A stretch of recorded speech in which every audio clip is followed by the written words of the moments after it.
Alright guys, this is Budget EDCer here, and this is going to be my review of the Buck 345 Vantage Select. If you don't already know, Select means that this is Buck's bottom line knives. Still really high quality knives, but they're made of lesser quality materials, and they're maybe made in China, some of them are made in the US. I'm trying some different lighting in this video, so you guys let me know if you like it, but I think it gives...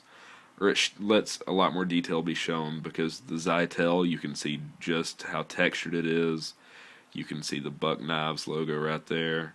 I actually really like that inlay compared to the Buck Vantage Pro, where it's a little blue one of the exact same thing right here.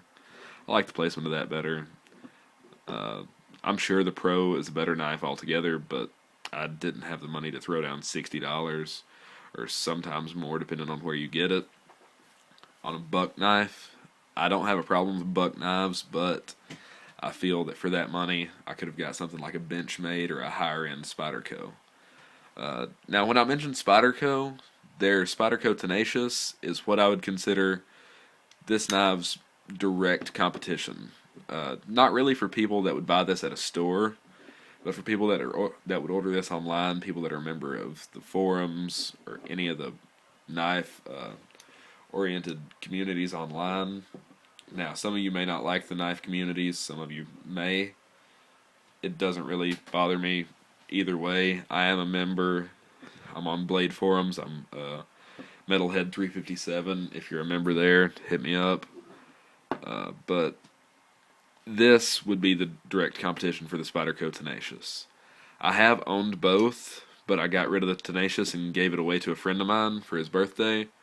He's agreed to let me borrow it in the near future to review, along with some of his other knives. His knives are lower end, but I figured you guys might like to see some lower end knives, more budget friendly. Not that $20 isn't budget friendly enough, but just stuff like Smith & Wesson knives.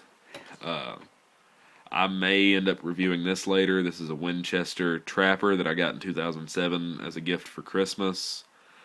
Actually, not a bad knife. May do a full review. May not. That may be the last time you see it. Depends on what you guys think. But back on topic, after I've been talking for almost 3 minutes about nothing related to this. This does have something of a deployment hole. Not really like Spyderco's deployment hole. Fairly different. Can't really do it on camera, but deployment speed's fairly good. But something I've noticed is if you use the deployment hole, sometimes it'll get just to about right there, maybe just right there, or dang it, like right there, and it won't lock up. And I've thought it's locked up before, and I have came very, very close to cutting myself pretty badly. I've actually cut myself recently, as some of you guys may have seen in the videos, and as I've talked about in other videos, I separated my fingernail from my thumb with my stupid Victorinox Super Tinker with the parcel hook. But that's something you might want to watch out for. Don't know if it's just my model, but your mileage may vary. I don't know. The first one of these I did buy, I bought at Kmart, and I had to send it back to the Buck factory.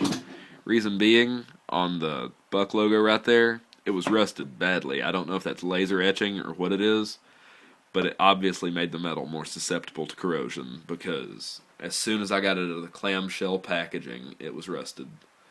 That's something I really don't like about department stores, is the clamshell packaging they give you. It doesn't hold the knife well. They can just shake around in there, and it's not good for them. Especially the way Buck does clamshells, but that's a rant for a different time. I had to send this off for that reason, and because this knife was rubbing against this liner, the non-locking liner, when I closed it, and Buck acted like I was the biggest idiot for contacting them with this issue. Told me that regular maintenance would be required to keep my blade centered, and I completely understand that. I have no problem adjusting the pivot and realigning the blade, kind of just changing around to make sure that it stays lined up. But out of package, I should not have corrosion, and out of package, I should not have horrible blade alignment. It was stiff out of box to where I couldn't flip it. the first time, not when they sent it back to me. But I have to say Buck's customer service isn't the best. Kershaw's and Zero Tolerance customer service, on the other hand, is the best that's out there, in my opinion. This is tip-up carry only. Right or left hand, you just take off those screws and you make it hang on this side or where it is. I've got it on right hand tip-up. This is what I carry when I'm not carrying my Buck 112, which I've already reviewed. And I'm carrying it a lot of the time just because I was planning on reviewing it. I've had this for 4 months now, I think. And it's held up very, very well for just regular, everyday tasks. I have cleaned and skinned a squirrel with it. It was fairly large for that job, but I didn't feel like coming back in the house and having to get another knife. I just did it while I was there because it was kind of warm outside. Warm enough to where I didn't want to leave the body there, let it possibly spoil. So this could lend itself to just about any use you throw it into. Which is another reason why this is direct competition for the Spyderco Tenacious. They're just so similar. Around the same size, same use. They're both everyday utility knives. And they're just so similar in blade steel, in my opinion. This is a 420 high carbon steel, 420HC.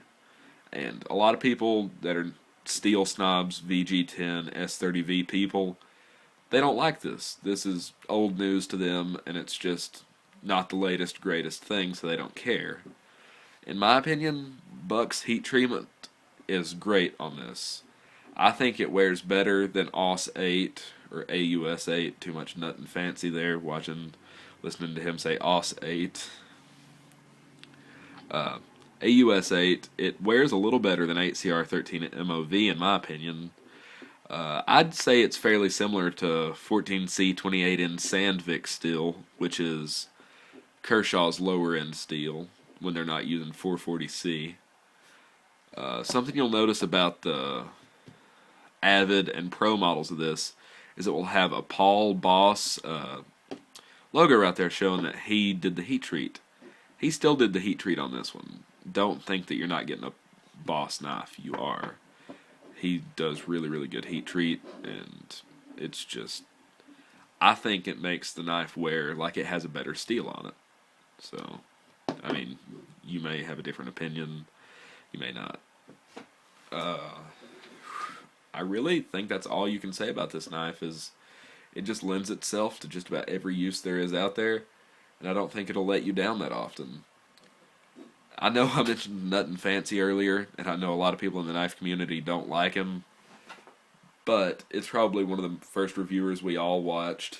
I'm still subscribed to him, to this channel, and to my personal channel, and I think he's a very knowledgeable guy. I mean, he may have a bit of an ego, but who cares? That's who he is, and he's a nice guy.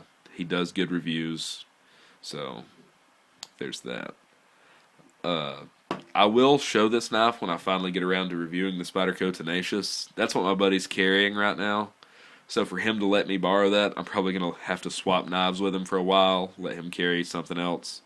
Might throw in my Zero Tolerance for a second, see what he thinks of that. But let me know what you guys think I should review in the future, because pretty much everything I've done, except for the Zero Tolerance, has been sub $50. If there's something you want me to look into, knife-wise, gear-wise, let me know. Send me a private message. Let me know in the comments. This is Budget EDCer signing off.